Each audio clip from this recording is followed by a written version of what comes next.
Hello friend, आज की इस क्लास में मैं आपका स्वागत करता हूं।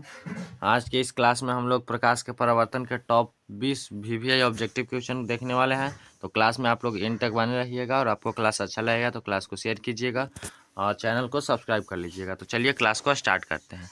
तो हमारा पहला क्वेश्चन है कि किस दर्पण में केवल आभासी प्रतिबिंब बनता है।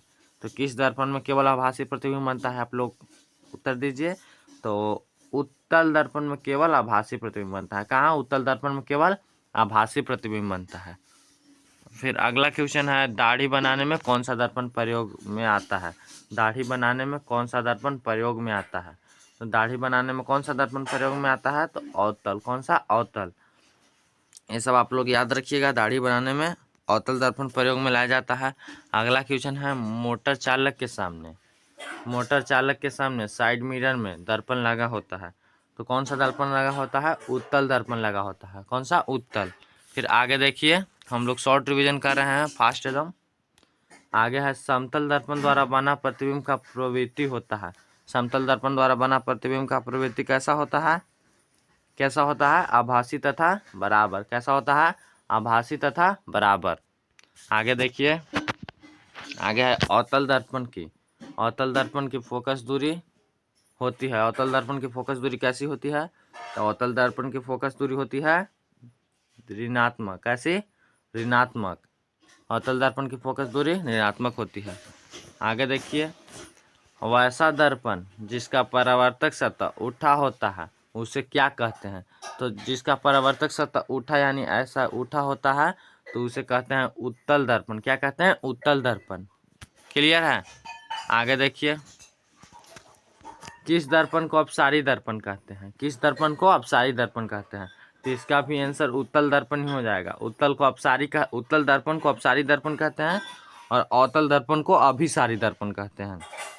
और उत्तल लेंस को अभिसारी लेंस कहते हैं और अवतल लेंस को अपसारी लेंस कहते हैं। क्लियर है? तो आगे देखिए, आगे है दर्पण की चौड़ाई को क्या कहते हैं? तो दर्पण की चौड़ाई को दर्पण का द्वारक कहते हैं। क्या कहते हैं? दर्पण का द्वारक कहते हैं। फिर आगे देखिए, आगे है प्रकाश के परावर्तन के कितने नियम हैं? तो प्रकाश के परावर्तन के 2 नियम हैं। आपतन कोण बराबर परावर्तन कोण तथा आपतन कोण। देखिए, आपतन कोण तथा बराबर परावर्तन कोण, यानी कोण आई बराबर कोण आर। और आपतित किरण, परावर्तित किरण तथा आपतन बिंदु पर खींचा गया लंब तीनों एक ही तल में होता है। क्लियर है? फिर आगे देखिए, किरणों के समूह को क्या कहते हैं? किरणों के समूह को क्या कहते हैं? किरणों के समूह को किरणपुंज कहते हैं। क्या कहते हैं? किरणपुंज कहते हैं।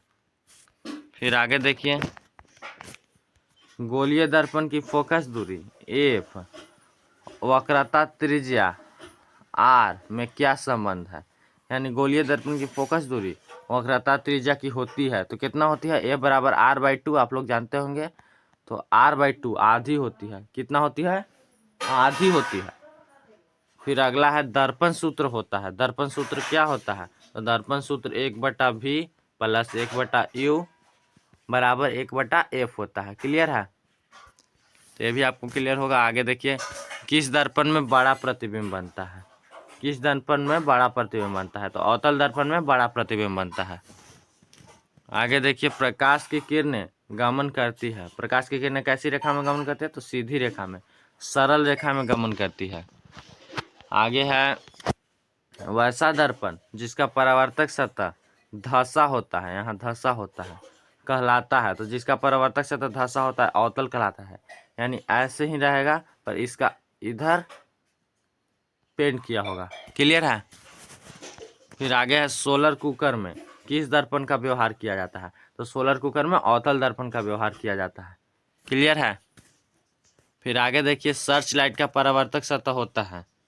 सर्च लाइट का परावर्तक सतह भी अवतल ही होता है। कैसा होता है? सर्च लाइट का परावर्तक सतह अवतल होता है। आगे है, समतल दर्पण द्वारा बना प्रतिबिंब होता है। समतल दर्पण द्वारा बना प्रतिबिंब कैसा होता है?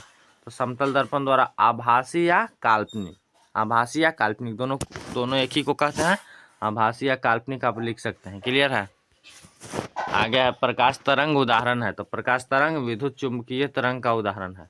क्या? विद्युत चुंबकीय तरंग है प्रकाश तरंग। क्लियर है?